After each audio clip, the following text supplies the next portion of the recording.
keri'Aye. Y'all, today's episode gonna be a little different. It's gonna be a little bit more relaxed. So what I want y'all to do, if you got the time, I want you to get a pillow and a blanket, find you somewhere calm, relaxing. This is the daydream episode.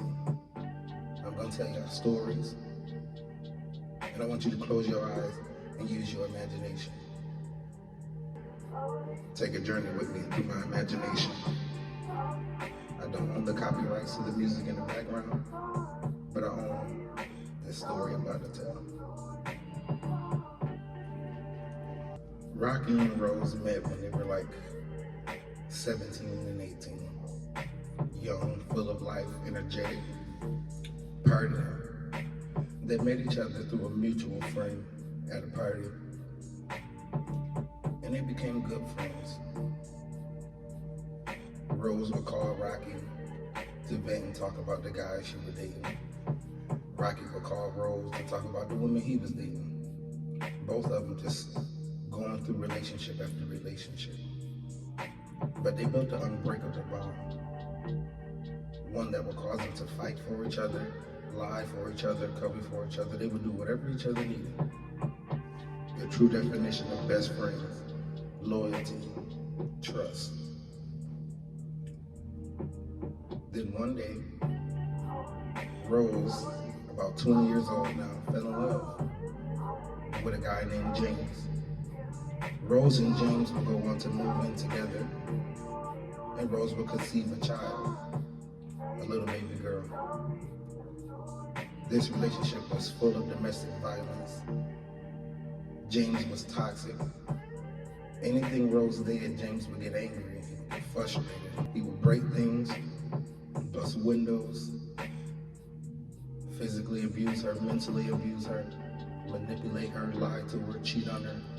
I'm talking about the worst of the worst. James eventually put Rose in a dark place.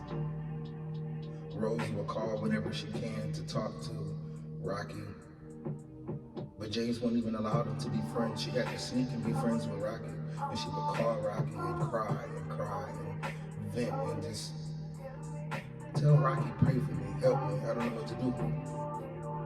Rocky's still going from relationship to relationship, city to city, just traveling around trying to find love. There wasn't too much he could do for Rose at this point. But then one day, Rocky,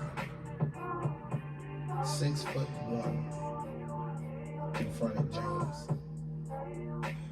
They got into a very, very physical and very bad altercation. This altercation, Rose did the best she could to be in the middle and break it up because she loved both Rocky and James.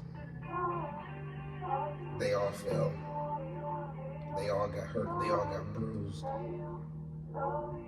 Rocky ultimately got up, deciding that he didn't want to be friends with Rose anymore because it brings him so much pain to see her so hurt and so broken and so devastated.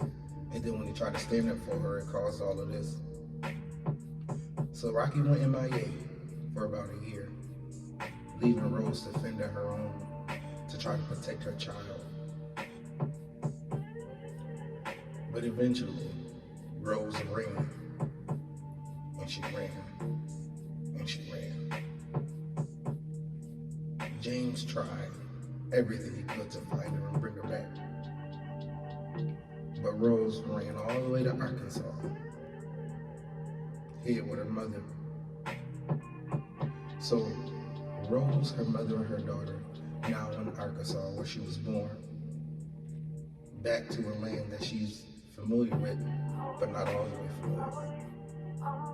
She reached out to Rocky and told Rocky that she made it away. And her and Rocky resumed friendship through social media, text message, hadn't seen each other in years. Rose going on to be about 23 now, single mother with a daughter. Trying to make it, trying to work, job after job, waitress jobs, and cleaning jobs, hotel jobs, anything she could to put food on the table to provide for her daughter. Then one day a man came into the hotel, Eric, tall, handsome, everything that Rose wanted in a asked Rose, "Can I take you out on a date?"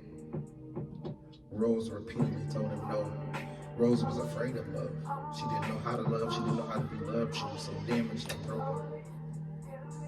But after him keep asking, Rose eventually agreed to go out on a date with Eric. Secretly happy, she called Rocky and told Rocky that she was going on a date. Rocky was excited for her, happy, smiled, thrilled. Rose went on a date with Eric, and over time, Rose and Eric fell in love, bought a house, and Rose conceived 2 more children, another daughter, and then a son. So happy she was. Eric healed her. Eric helped her get through her trauma. Eric was like a lover and a therapist in one. They took trips. Even together, they went and visited Rocky. Rocky and Eric got along. Rose was happy. She had her best friend and the love of her life. Everything was working perfect. Eric took good care of Rose.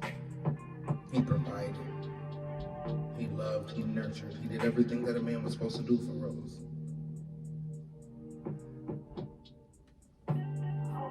Then on Valentine's Day, Rose now being 25, Eric proposed to Rose. Rose replied, "Yes, of course I'll marry you." They had a big, beautiful wedding. Friends, family. You wouldn't want to miss it. Rose thought her life had finally got to where she wanted it to be.